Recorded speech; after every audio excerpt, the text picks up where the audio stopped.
ल आज पोखरा महानगरपालिका वडा नम्बर 17 वडा स्तरीय कृषि सञ्जालले यो आर्थिक वर्षको शुभ दीपावलीको अवसरमा 100 पत्री फुल उत्पादन गरी बिक्री वितरण सहज रूपमा चाहिँ आफ्नै वडावासी छिमेकी वडाहरूलाई वितरण गर्ने सन्दर्भमा आज हामीले यो पोखरा महानगरपालिका कृषि तथा पशु शाखा कार्यालयबाट 50-50 अनुदानमा 2 प्याकेट 100 पत्री फुल चाहिँ ल्याई आज यो जमाउने कार्य भइरहेको छ र सञ्जालका सम्पूर्ण साथीहरू कतिपय आउनु भएको छ, कतिपय कार्यव्यस्तताको कारणले आउनु भएको छैन।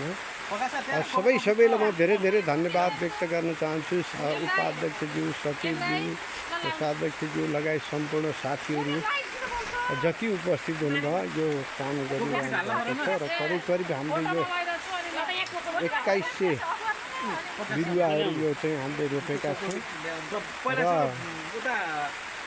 यो बिरुवा राम्रोसँग बेरमा उत्पादन भएन। वडा स्तरीय कृषि सञ्जालले आफ्नो दुःख र महानगरको सहयोगमा सहज रूपमा चाहिँ नानीहरूलाई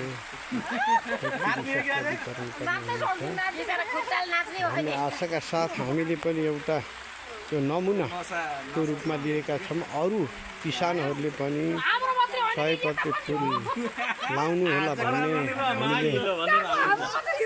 हामी त सुरुवात र सिकाइ मात्र हो। धन्यवाद।